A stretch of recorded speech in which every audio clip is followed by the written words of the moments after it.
2020년 올 한 해를 이 추수감사절을 통해서 돌아보면 참 다사다난한 한 해였던 것 같습니다. 코로나19의 확산으로 이동이 제한되고 모임을 하지 못했던 수많은 일들이 있었습니다. 그래서인지 이 추수감사주의를 맞이해서 이 감사 설교를 준비하는데 제 자신도 많이 걱정하고 염려했었던 한 해였구나라고 하는 것을 돌아보게 되었습니다. 사랑 여러분, 지난 10개월 동안의 시간이 어떠셨습니까? 여러분에게 이 시간이 감사로 예배하는 시간이었는가? 아니면 불안과 염려와 두려움이 여러분을 사로잡는 시간이었는가? 한번 돌아보기를 원합니다. 그리고 왜 우리가 감사를 잃어버렸는가? 오늘 말씀을 통해서 함께 살펴보기를 원합니다. 특별히 오늘 추수감사주일이기 전에 추수감사주일이기에 우리 말씀을 듣기 전에 우리 1분 정도 우리 감사의 기도를 드리기를 원합니다. 한 해 동안 우리가 돌아보지 못했던 감사의 제목들, 우리에게 주셨던 그 은혜들을 돌아보며 잠잠히 감사의 기도를 올려드리겠습니다.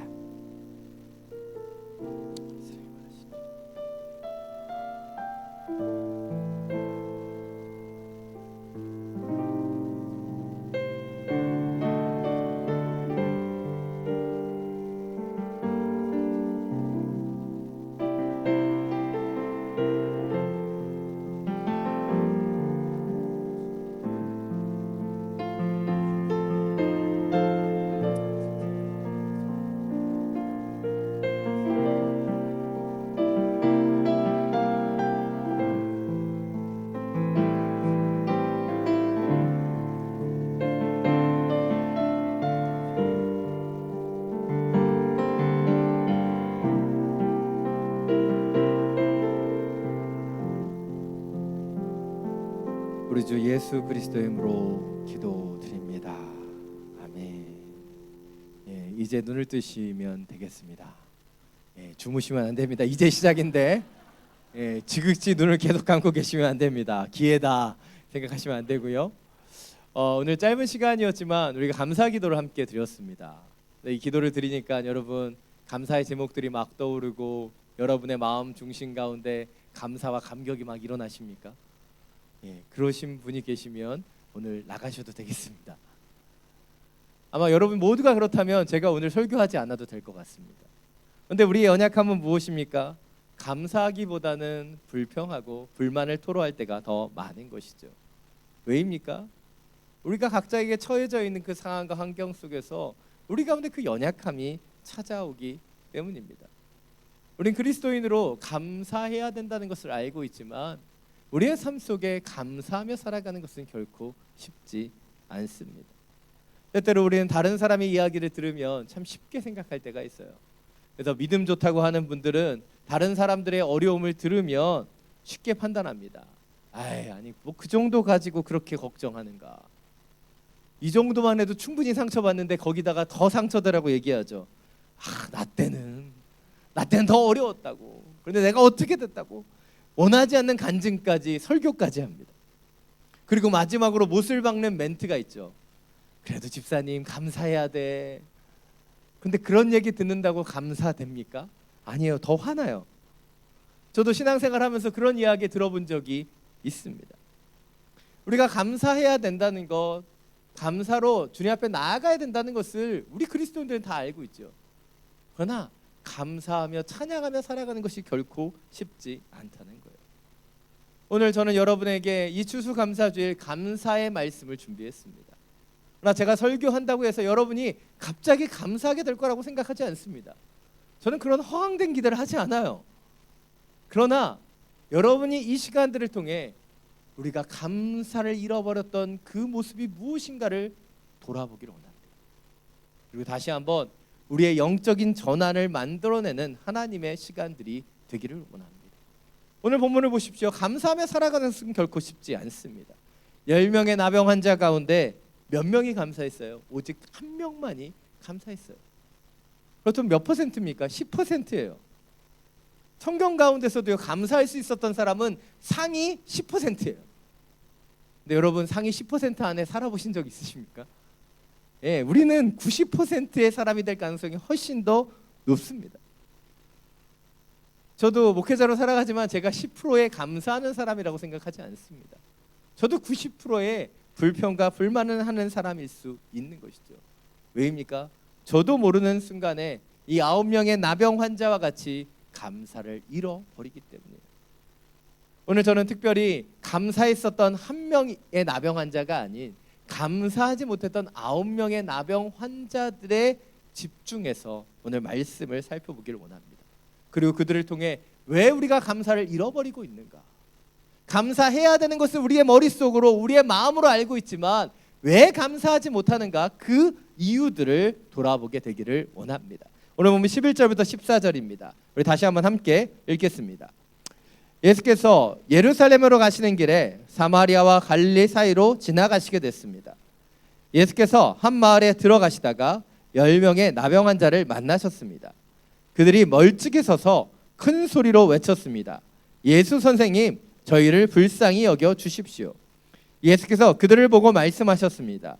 제사장들에게 가서 너의 몸을 보이라. 그러자 그들은 가는 도중에 몸이 깨끗해졌습니다. 오늘 본문의 첫 부분을 보면 예수님께서 예루살렘으로 가는 길에 한 마을에 들어가시다가 10명의 나병 환자를 만나십니다. 그런데 이 마을로 들어가시기 전이에요. 사마리아와 갈릴리 그 중간쯤에 있는 어떤 마을인 것 같습니다. 그런데 이 접견 지역에 이 마을로 들어가시기 전에 나병 환자를 만나셨던 이유가 무엇일까요? 그것은 나병에 걸리게 되면 그 마을에 거할 수 없고 마을로부터 쫓겨나게 되기 때문입니다. 그래서 마을로 들어가시기 전에 마을 어귀에 이 나병 환자들이 모여 살고 있었다는 거예요. 레위기 규정에 따라서 나병에 걸리면 그들은 낙인이 찍히고 마을에서 쫓겨나 그 친척들과 친지들을 떠나 그 마을 밖에 거해야만 했습니다. 아마 이렇게 고통당하고 있는 사람들이 모여서 한 무리를 이루었던 것으로 보여집니다. 그런데 그들도 바로 마을로부터 들려왔었던 예수님에 대한 소식을 듣게 된 것이죠. 나병을 치유받은 어떤 사람의 이야기를 듣게 된 것이에요. 그래서 그들도 그 고통으로부터 벗어나기 위해 예수님께 외치고 있는 것입니다. 예수 선생님, 저희를 불쌍히 여겨 주십시오.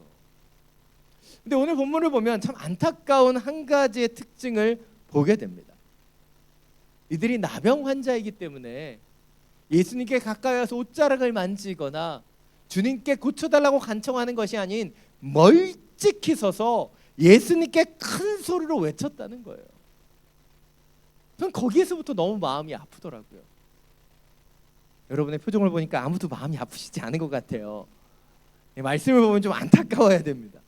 근데 멀찍이 떨어져 있는 이 거리 때문에 우리는 두 가지의 것을 더 묵상할 수 있어요. 첫 번째는 무엇입니까? 나병 환자들이 예수님부터 멀찍이 떨어져 있었기 때문에 그들은 큰 소리로 외쳤다는 것이죠. 근데 큰 소리로 외쳤을 때 그들이 홀로 외친 게 아니라 10명이 한 목소리로 함께 주님께 부르짖었다는 거예요. 그 함께 부르짖음을 통해 그들이 예수님께 더 그들의 의지를 잘 전달할 수 있었다는 거예요. 혼자 외쳤던 것이 아닌 멀찍이 떨어져 함께 외쳤던 것이 얼마나 중요한지, 그들의 부르짖음이 함께 이루어졌을 때 어떤 치유의 역사가 시작되었는지 우리는 그것을 볼 수 있다는 것이죠. 두 번째로는 바로 그들이 부르짖었을 때 어떤 일이 일어났는가 하는 것입니다. 그들은 멀찍이 서서 예수님께 부르짖었습니다. 저희를 불쌍히 여겨 주십시오. 큰 소리로 외쳤어요. 근데 몇 년 전에 박 목사님이 이 부분을 이렇게 설교하셨어요. 그 소리를 듣고 예수님께서도 멀리 서서 제사장에 가서 너희 몸을 보여라, 이렇게 하시지는 않았을 거라는 거예요. 그들이 큰 소리 친다고 예수님께서도 멀리 떨어져가지고 제사장에게 너희 몸을 보여라, 막 그렇게 소리치지 않으셨다는 거예요. 예수님이 어떻게 하셨습니까? 오늘 14절을 보면 예수께서 그들을 보고 그들에게 다가가셔서 그들을 보고 말씀하셨다는 거예요. 나병을 두려워하지 않고 그들에게 다가가 그들을 긍휼의 눈으로 바라보시면서 말씀하신 거예요. 제사장에 가서 너의 몸을 보이라. 한 여러분, 나병 환자들은 질병의 아픔 속에서 부르짖고 있습니다. 예수님께 찾아가 그들이 부르짖었을 때 그들 가운데 치유의 길, 감사의 길이 열려지기 시작했다는 거예요. 이것이 오늘 첫 번째 포인트입니다. 감사를 잃어버린 사람들의 특징, 그것은 오늘 나병 환자와 같이 예수님을 믿고 의지함으로 부르짖지 않는다는 거예요. 왜 사람들이 감사를 잃어버리는가? 감사를 잃어버리기 전에 먼저 기도를 잃어버렸기 때문이라는 것이죠. 요즘 한국 교회가 위기라고 이야기합니다. 근데 이 위기는 어떻게 시작되었는가? 기도로 세워진 한국 교회가 기도가 사라지고 있는 거예요. 수요 기도에, 금요철야, 새벽 기도에 더 이상 많은 사람들이 모여서 기도하지 않습니다. 교양 있게 집에서 혼자 기도하신다고요? 기도하시는 건지 조는 건지 저는 의심스럽습니다. 왜 하나님께서 함께 모여 기도하게 하셨는가? 그것은 오늘 10명의 나병 환자들이 멀찍이 서서 주님께 큰 소리로 외쳤던 것처럼 함께 모여 기도하는 것이 중요하기 때문이에요. 그리고 그렇게 부르짖을 때 그들 가운데 치유와 감사가 회복되기 시작하기 때문이죠. 그런데 오늘 본문을 보면 안타깝게도 기도를 잃어버리는 사람들이 너무나 많음을 보게 된다는 것이죠. 감사를 잃어버리기 전에 그 감사로 나아가는 그 기도의 통로가 막혔기 때문에 감사하지 못하는 것을 보게 된다는 것이죠. 예전에 한글에서 기도하는 사람의 특징을 본 적이 있습니다. 기도하는 사람들의 특징 가운데 한 가지는 기도하는 사람은 낙심하지 않는다는 거예요. 다시 말해서 기도하는 사람은 낙심할 수 없다는 거예요. 왜입니까? 기도하는 사람을 하나님께서 결코 그냥 내버려 두시는 법이 없기 때문이에요. 그래서 기도하게 되면 주님의 그 치유가, 주님의 역사가, 주님 앞에 감사의 그 예배들이 열려지게 되는 거예요. 저도 추수감사주일 이 설교를 준비하면서 저도 다시 한번 기도를 작정합니다. 기도하기보다 먼저 툴툴거리고, 기도하기보다 먼저 걱정하고 불안해하며 두려워했었던 모든 심령을 내려놓고, 주님, 다시 한번 기도함으로 감사의 예배를 드릴 수 있는 자가 되기를 원합니다. 그렇게 기도하며 이 설교를 준비했어요. 산 여러분, 감사는요 그냥 우리가 있으면 찾아오지 않습니다. 이 감사는 우리가 그 기도함을 통해 주님께로 나아가는 그 문을 열고 나아갈 때 시작되는 거예요. 우리가 주님을 찾아가 믿고 의지함으로 부르짖을 때, 그때 그 감사로 나아가는 문이 열릴 수 있다는 것을 기억하기를 원합니다. 기도를 통해 은혜를 묵상하고 감사로 예배드리는 하나님의 사람들이 되시기를 간절히 축원합니다. 오늘 보면 14절부터 16절입니다. 다시 한번 함께 읽겠습니다. 예수께서 그들을 보고 말씀하셨습니다. 제사장들에게 가서 너희 몸을 보이라. 그러자 그들은 가는 도중에 몸이 깨끗해졌습니다. 그들 중 한 사람은 자기 병이 나은 것을 보고 큰 소리로 하나님께 영광을 돌리며 돌아왔습니다.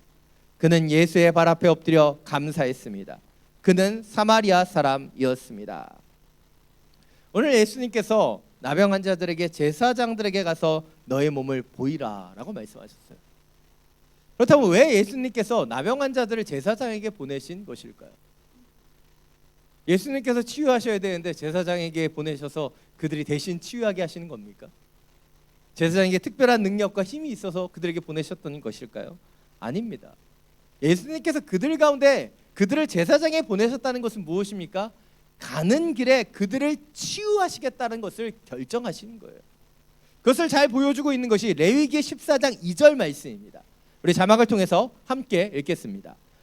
나병 환자가 정결하게 된 날의 규례는 이러하니 곧 그 사람을 제사장에게로 데려갈 것이요.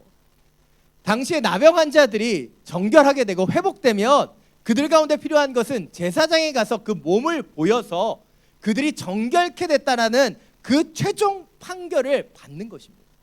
그리고 제사장이 그 최종 판결을 해줘야지만 그들은 쫓겨났던 마을로 다시 돌아와 공동체로 돌아갈 수 있었다는 거예요. 오늘 예수님께서 이 나병 환자들을 제사장에 보내시고 그들에게 제사장에 너의 몸을 보이라고 하신 것은 무엇이에요? 이미 예수님께서 그들을 치유하시기로 결정하신 겁니다. 어떻게 하기만 하면요? 그들이 그 말씀에 순종하기만 하면 주님 치유하시겠다는 거예요. 오늘 본문을 보면 예수님을, 그 나병 환자 10명이 예수님을 만났을 때 그들은 아직 치유되기 전이었습니다. 제사장의 몸을 보이라는 그 말씀을 들을 때도 그들은 아직 나병 환자였습니다. 그런데 제사장에게 그들의 몸을 보이라는 그 말씀을 듣고 그들이 순종해 제사장으로 나아가는 그 순간에, 그 제사장으로 나아가는 그 한 걸음 한 걸음에 그들은 치유되기 시작했다는 거예요. 많은 분들이 착각하는 것 중에 한 가지가, 한 명의 나병 환자는 굉장히 믿음이 있고 감사하는 사람이었고 9명의 나병 환자는 믿음이 없는 사람처럼 생각하는 경향이 있습니다. 그런데요, 오늘 본문을 자세히 보면 10명의 나병 환자가 모두 믿음으로 주님의 말씀에 순종했어요. 그리고 제사장에게 가는 길에 그들은 치유되었습니다.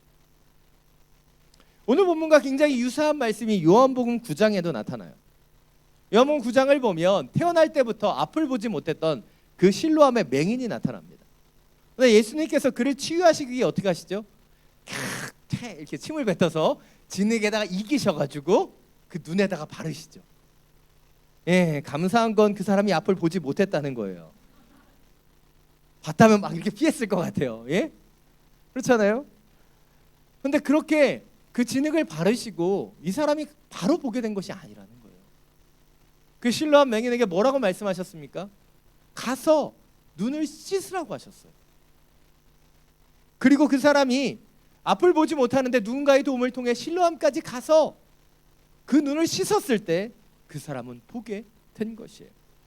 이것이 주님의 역사가 일어나는 방법입니다. 오늘 본문에 나타나는 나병 환자의 치유나 실로암 맹인이 치유되는 그 과정을 보면 온전한 치료 이전에 말씀대로 순종하는 것을 요구하셨다는 거예요.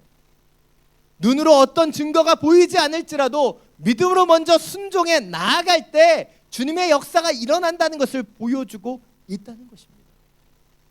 여러분, 이 순종이요 결코 쉽지 않습니다. 말씀에 의지하여 내가 어떻게 하겠다, 결코 쉽지 않아요. 좀 전에 말씀드린 것처럼 오늘 10명의 나병 환자는요 믿음으로 나아간 겁니다. 그들이 예수님의 말씀대로 제사장에 나아간 거예요. 그래서 그들은 치유된 것입니다. 어떤 분들은 이 10명의 나병 환자들이 믿져야 본전이지 하고 그 제사장에 간 것 아니냐 이렇게 의심하는 분들이 있어요. 여러분의 믿음의 수준입니다. 그게 여러분 생각해 보십시오. 마을에서 쫓겨났던 나병 환자들이요 온전하지 못한 몸으로 마을로 들어가면요 그들이 질타나 탄압을 받는 것 거기에서 그치지 않습니다. 돌을 맞아야 됐어요. 돌을 잘못 맞으면 그들은 죽을 수도 있는 겁니다. 그런데 그들은 예수님을 만났고 예수님의 말씀을 의지해 순종함으로 그 제사장에 있는 그 마을로 돌아가고 있었던 거예요. 그리고 그들이 말씀에 순종해 나아갔을 때 그들의 그 육체는 깨끗해지기 시작했던 것이죠. 뭉개졌던 코가 그 모양이 돌아오고 끊어졌던 그 감각과 신경이 조금씩 회복되는 것을 느꼈을 때 그들의 마음이 어떠했을까요? 아마 제사장에게 더 빨리 뛰어갔을 겁니다. 더 빨리 가서 내가 이렇게 나았다라고 하는 그 확정을 받고 싶었을 거예요. 그런데 오늘 본문을 보면 제사장에 가던 길을 멈췄던 한 사람이 나타납니다. 그 사람은 그 길을 멈추고 예수님께로 돌아가 그 발 앞에 엎드려 감사와 경배를 드리고 있다는 것이에요. 전 여기서 여러분에게 한 가지 질문을 던지고 싶습니다. 돌아오지 않았던 9명의 나병 환자들은 그럼 감사하지 않았을까요? 그들은 감사하지 않았을까요? 아닙니다. 그들은 배은망덕한 사람이 아니었어요. 그들도 분명히 예수님께 감사했어요. 그렇다면 왜 그들은 예수님께 돌아가 감사를 드리지 못한 것일까요? 저는 오늘 본문에서 여러분에게 처음부터 설명드렸습니다. 저는 돌아간 한 명의 나병 환자가 아닌 돌아가지 못한 9명의 나병 환자에 초점을 맞추기를 원한다고 말씀드렸습니다. 왜 그들은 돌아가지 못했을까요? 근데 저는 목사이지만 이 한 명의 나병 환자처럼 내 모든 것을 내려놓고 주님께 돌아갈 수 있는 힘이 저에겐 없다고 생각합니다. 제가 생각했을 때 이 한 명이 좀 별나 보여요. 우리 학창시절에 보면 쉬는 시간에 쉬어야 되는데 쉬는 시간에도 단어 외우고 있는 희귀한 인간들 있잖아요. 저는 그런 인간이 오늘 이 한 명 같아요. 아니 지금 쉬는 시간에 좀 쉬어야 되고 제사장에 갈 거면 좀 같이 가야 되는데 왜 지만 돌아가냐는 거예요. 이런 한 명만 없어도 좀 우리의 인생이 좀 쉬워질 수 있을 것 같기 때문이에요. 저처럼 이렇게 잘하고 있는 사람 꼬투리 잡으시면 안 됩니다. 제가 이 한 명을 좀 삐딱하게 보는 이유가 무엇이에요? 9명의 나병 환자의 심령으로 보기 때문이에요. 근데 이 나병 환자 9명은 왜 돌아가지 못한 것일까요? 감사했지만, 그를 치유하신 예수님의 그 은혜와 그 능력에 감사했지만 그들은 멈춰서 되돌아가지 못합니다. 왜입니까? 그들이 지금 제사장에게 가고 있기 때문이에요. 제사장에 가서 내 몸이 나았다는 확증을 얻고 싶은 거예요. 그리고 몇 년 동안, 아니 몇십 년 동안 보지 못했던 그 가족에게 돌아가고 싶었기 때문이에요. 그들의 길을 멈춰서서 예수님께 돌아가 감사드리는 것보다 제사장에 가서 그 몸이 나았다는 확증을 얻는 것이 더 중요하고 그들의 가족을 만난 것이 더 중요한 일이 되었기 때문에 그들은 감사의 자리로 나아가지 못한 거예요. 이것이 오늘 두 번째 포인트입니다. 감사를 잃어버린 사람들, 그 사람들은 오늘 9명의 나병 환자와 같이 주님께 돌아와 감사하는 것보다 더 중요한 일들이 많았던 거예요. 감사해야 되는 것을 알고 있고 마음으로는 감사하지만 뭐예요? 내가 지금 감당해야 되는 중요한 일들이 너무나 많은 거예요. 자, 여러분은 어떤 분이십니까? 여러분 한 명의 나병 환자와 같이 가던 길을 멈추고 되돌아와 예수님의 발 앞에 엎드려 경배하며 감사할 수 있는 그런 예배자입니까? 아니면 9명의 나병 환자와 같이 우리의 삶의 크고 작은 문제에 휘둘리며 그것에 집중해 그 감사를 잃어버리는 사람이 되고 계십니까? 오늘 본문을 보면 10명의 사람 중에 오직 1명만이 감사하는 자가 돼요. 어찌 보면 우리는 10번을 감사할 수 있는데 그 중에 한 번만을 감사하며 살아가는지도 모릅니다. 근데 그 한 번의 감사도 금방 잊어버려요. 왜입니까? 감사하지 못하게 하는 더 긴급하고 더 중요한 일에 자꾸 몰두하기 때문이에요. 그러나 주님께서 우리에게 원하시는 것은 잠시 멈추어 서서 우리를 분주하게 만드는 그 일들을 내려놓고 주님이 주시는 은혜를 묵상하며 감사를 회복하는 것이죠. 피곤한 아침 출근해야 되는 그 어려움 속에서도 우리에게 허락해 주신 일터가 있다는 것에 감사할 수 있게 되기를 원합니다. 자녀들이 속 터지게 하고 사고를 쳐도 이 자녀들을 하나님께서 선물로 주셨다는 것을 기억하며 감사하기를 원합니다. 경제적인 문제, 관계적인 어려움, 수많은 미묘한 문제들 속에서도 우리가 기도할 수 있는 하나님의 사람이라는 그 사실에 감사할 수 있게 되기를 원합니다. 분주하게 가던 길을 계속 가며 감사를 잃어버렸던 9명의 나병 환자가 아니라 돌이켜 주님의 발에 무릎 꿇을 수 있는 그런 한 명의 예배자가 되기를 원합니다. 단 여러분, 하나님의 사람들의 영적인 상태는 단 한 가지의 질문으로 알 수 있어요. 얼마나 감사하며 사는가? 얼마나 감사하며 사는가? 우리의 입술 가운데 감사가 있다면 우리는 주님 앞에 깨어 있는 거예요. 근데 감사가 아닌 불평과 불만과 어려움들이 있다면 우리는 주님 앞에 깨어 있지 못한 상태라는 것이죠. 주일이 되면 너무나 바쁘고 분주해집니다. 그래서 벌써 주일이라는 말이 저희 교육자들에게는 굉장히 어려운 말이에요. 늘 주일날 설교하는 것은요, 토요일 저녁에 시험을 준비하는 아이와 같습니다. 여러분 앞에서 제가 매일 시험 보는 것 같은 느낌으로 이 설교를 준비해요. 토요일이 얼마나 힘든지 몰라요. 그래서 주일이 오는 게 두려울 때도 있고 어려울 때도 있습니다. 그런데요, 그런 상황 가운데 잠시 멈추어서 이 코로나19로 대면하여 예배드릴 수 없는 수많은 세계의 상황들을 보면서 이 베트남 땅에서 이렇게 예배할 수 있는 것이 얼마나 은혜인지를 돌아보면 감사를 회복하게 되는 거예요. 근데 분주하게 나의 일만 보고 내가 준비해야 되는 것, 설교만 보면 저는 이 설교를 준비하면서도 감사를 잃어버리는 것을 보게 됩니다. 아니 여러분, 주님께서 우리에게 원하시는 것이 무엇이에요? 잠시 멈추는 거예요. 분주하게 만들고 주님이 주시는 은혜를 보지 못하게 하는 그 모든 바쁨과 분주함을 내려놓고 다시 감사로 주님을 바라볼 수 있는 하나님의 사람들이 되시기를 간절히 축원합니다. 오늘 마지막으로 17절부터 19절 말씀 함께 읽겠습니다. 예수께서 물으셨습니다. 10명이 깨끗해지지 않았느냐? 그런데 9명은 어디에 있느냐? 이 이방 사람 말고는 하나님께 영광을 돌리려고 되돌아온 사람이 없단 말이냐? 그리고 예수께서 그에게 말씀하셨습니다. 일어나 가거라. 내 믿음이 너를 구원했다. 오늘 본문의 마지막 부분에서 우리가 주목해서 보게 되는 그것은 온전한 감사를 올려드린 한 명의 나병 환자에게 주님께서 그 감사를 믿음으로 보시고 내 믿음 때문에 내가 구원을 받았다라고 말씀하고 계시다는 거예요. 오늘 본문에 나타나는 내 믿음이 너를 구원했다, 이 표현은요, 성경에 크게 3번 나타납니다. 바로 소경 바디메오가 주님께 울부짖어 그 병이 치유되고 또한 구원의 은혜까지도 받게 되죠.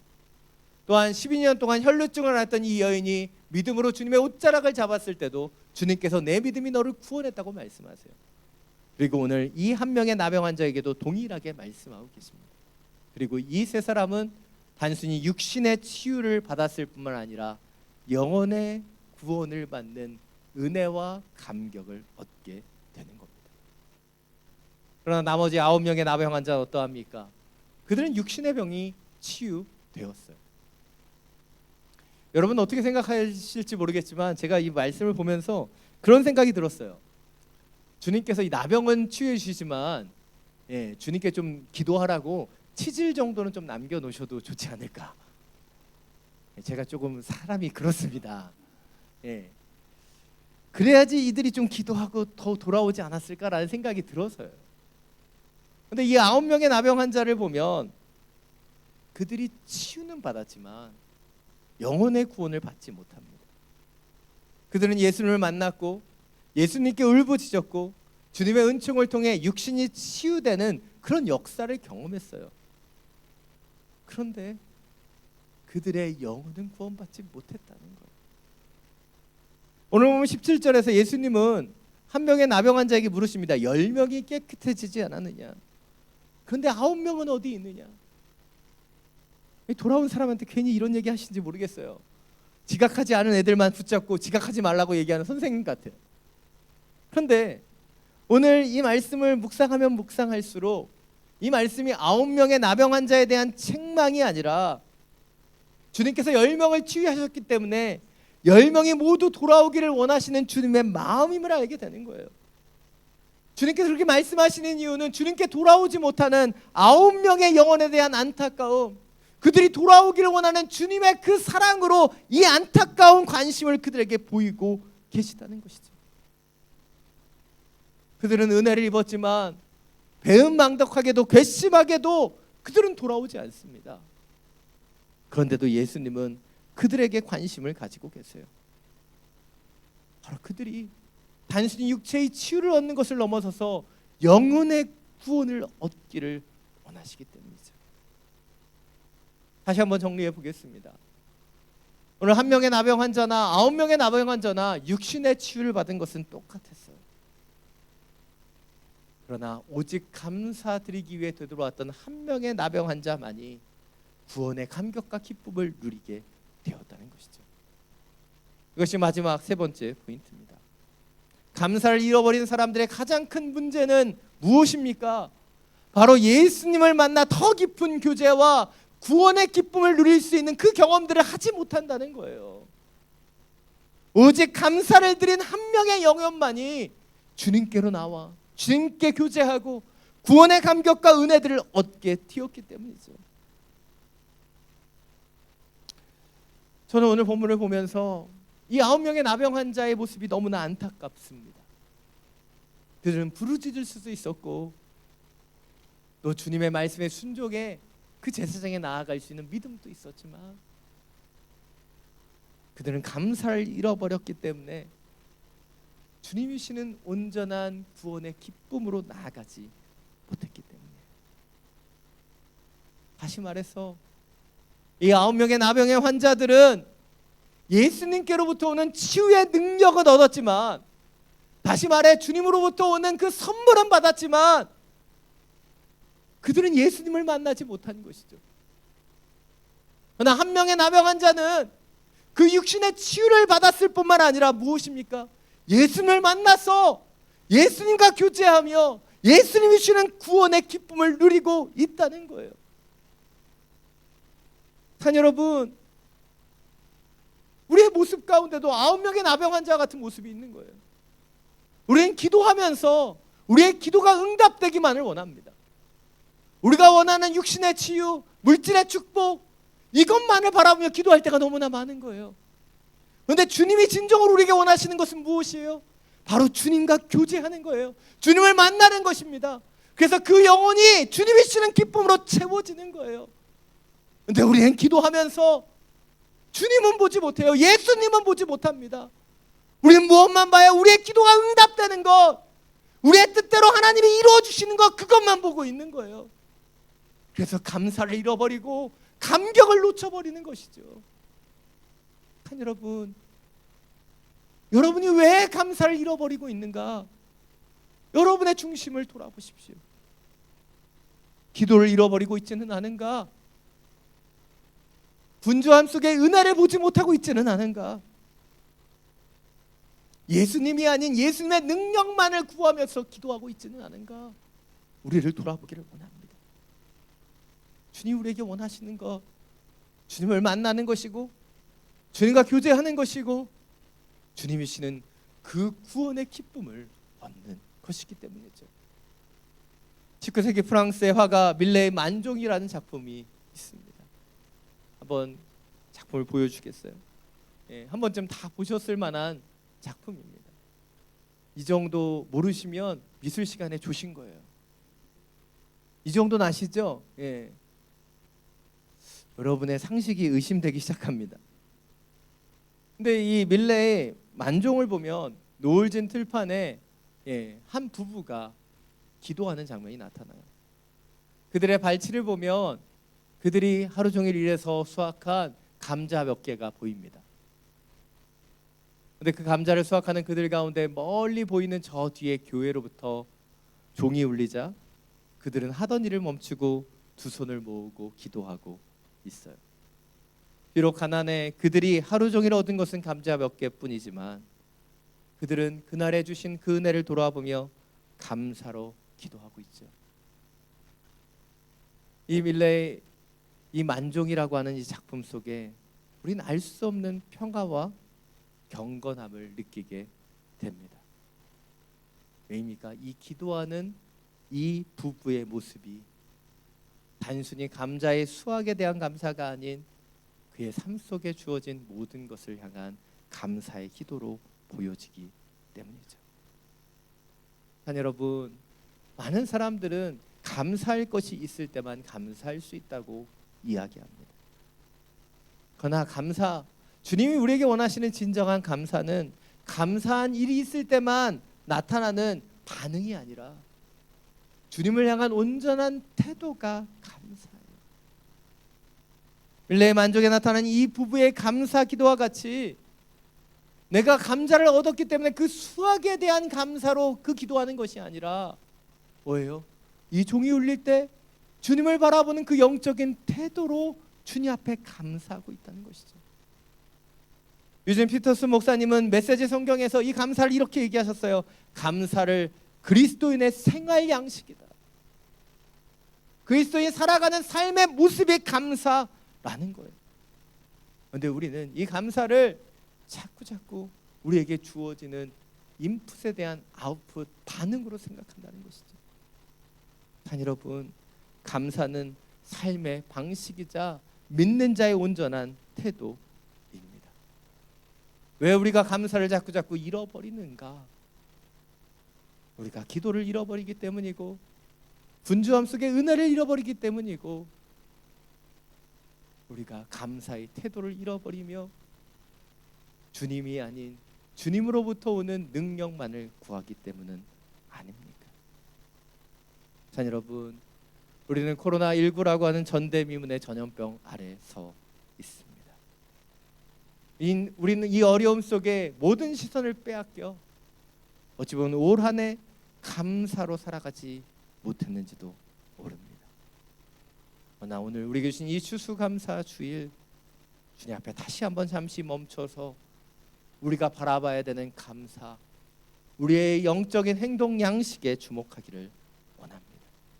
시편 50편 23절은 말합니다. 감사로 제사를 드리는 자가 나를 영화롭게 하나니 그의 행위를 옳게 하는 자에게 내가 하나님의 구원을 보이리라. 하나님의 구원을 보이리라.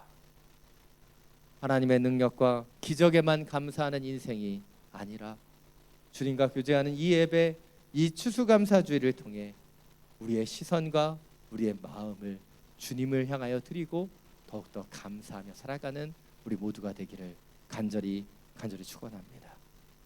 거룩하신 하나님, 이 찬양을 우리 주님 앞에 올려드리고 주님 앞에 기도하며 나가기를 원합니다.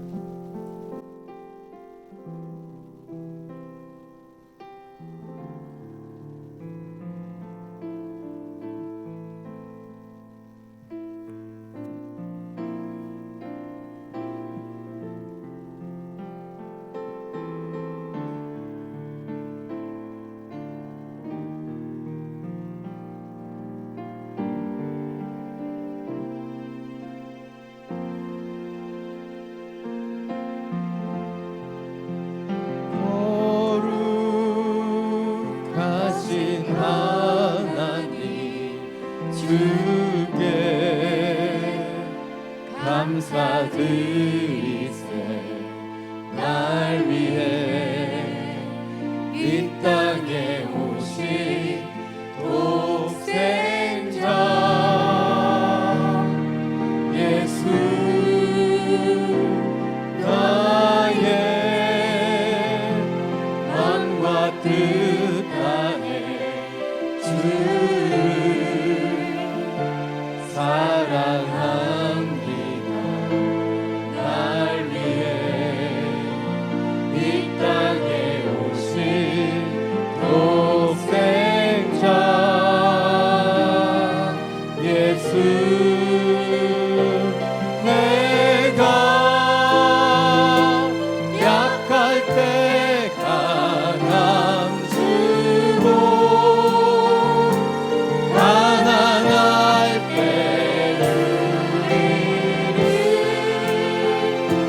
부욕해 하신 나의 주 감사 내가 약할 때 감주고 가난할 때 우리를 부욕해 하신 나의 주 감사 감사 거룩하신 하나님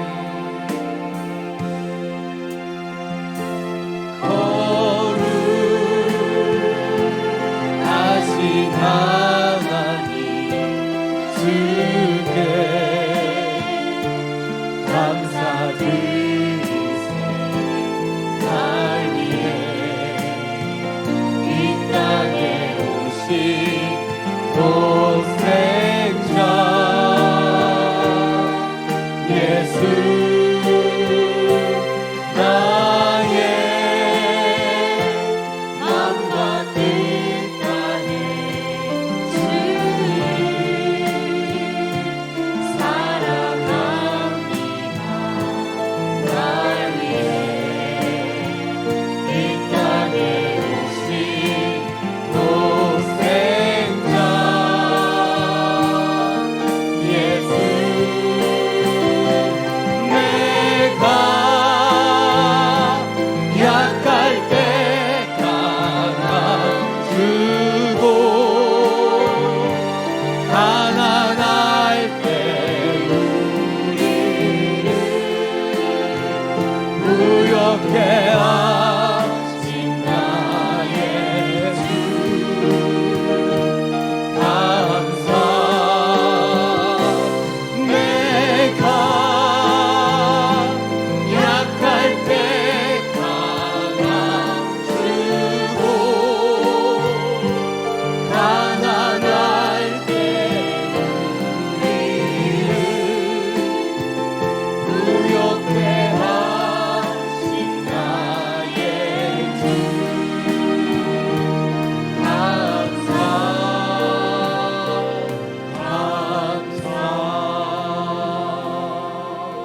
감사 이 시간 함께 기도하며 나아가기를 원합니다. 하나님, 코로나19라고 하는 이 어려움 때문에, 이 문제 때문에 우리가 감사를 잃어버렸습니다. 내가 행해야 되는 중요한 일들과 스케줄 때문에 주님이 주신 은혜를 묵상하며 감사하며 찬양하는 것을 잃어버렸습니다. 우리의 분주함 때문에 주님의 발 앞에 무릎 꿇고 기도하며 경배하는 것을 잃어버렸습니다. 내가 생각하는 기도의 응답만을 받길 원하며 주님을 만나며 주님과 교제하는 감사의 시간을 잃어버렸습니다. 주님, 이 시간 우리의 그 감사를 잃어버린 것들을 회개하며 기도하오니 다시 한번 우리의 중심 가운데 감사가 회복되게 하여 주옵소서. 감사로 예배하는 자가 되게 하여 주옵소서. 주님의 이름 한번 부르고 함께 기도합니다. 주여,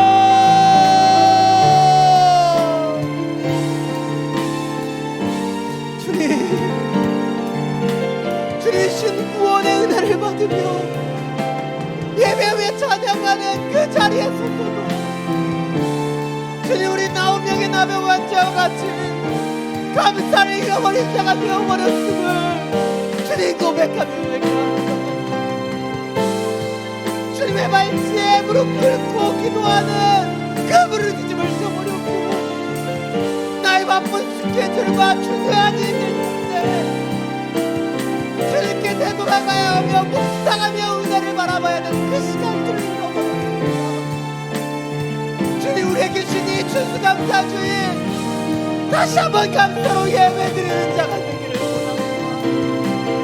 나의 만족과 유익을 위해 기도하는 인생이 아니라 당신을 만나며 당신을 찬양하며 당신 앞에 감사로 예배드리는 그 감격과 은혜를 우리는 채워주옵소서. 육적인 것만을 위해 기도하는 것이 아닌 영적인 충만함을 채워주시기를 간구하는 구합니다.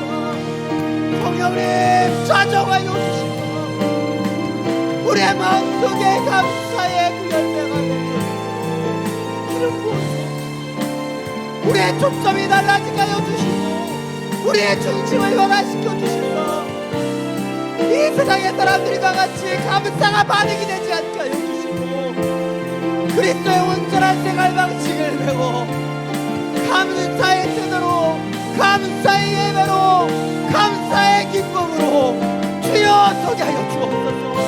주님을 바라보는 주의 영혼들의 이 기도를 들어주시고 이 추수감사절 우리의 감사를 구해내는 시간 은혜를 묵상하는 당신의 시간 되게 하여 주옵소서.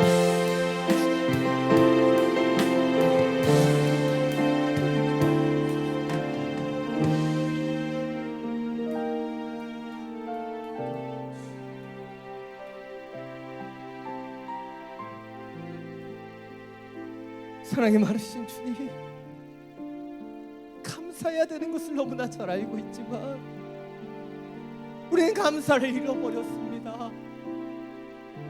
코로나19라고 하는 이 크고 어려운 일들을 만나며 우리는 문제를 보며 어려움을 토리하며 두려움 가운데 사로잡혔습니다. 주님, 다시 한번 감사로 예배하는 자가 되길 원합니다. 주님께 돌아와 그 발 앞에 무릎 꿇고 부르짖는 예배자가 되길 원하고 분주하고 어려운 우리의 일상들을 잠시 멈추어서 구석구석에 우리가 주신 그 은혜를 바라보며 감사의 예배를 드리길 원합니다. 단순히 주님으로부터 오는 능력만을 구하는 자가 아닌 주님을 만나는 기쁨과 감격 가운데 감사로 예배하길 원합니다. 성령님, 우리의 마음을 주장하여 주시옵소서. 우리의 생각과 마음을 주여 새롭게 하여 주시사 감사로 제사를 드리며 주님 앞에 영화로움으로 나아가는 하나님의 예배자가 되게 하여 주시옵소서. 우리 주 예수 그리스도의 이름으로 기도드립니다.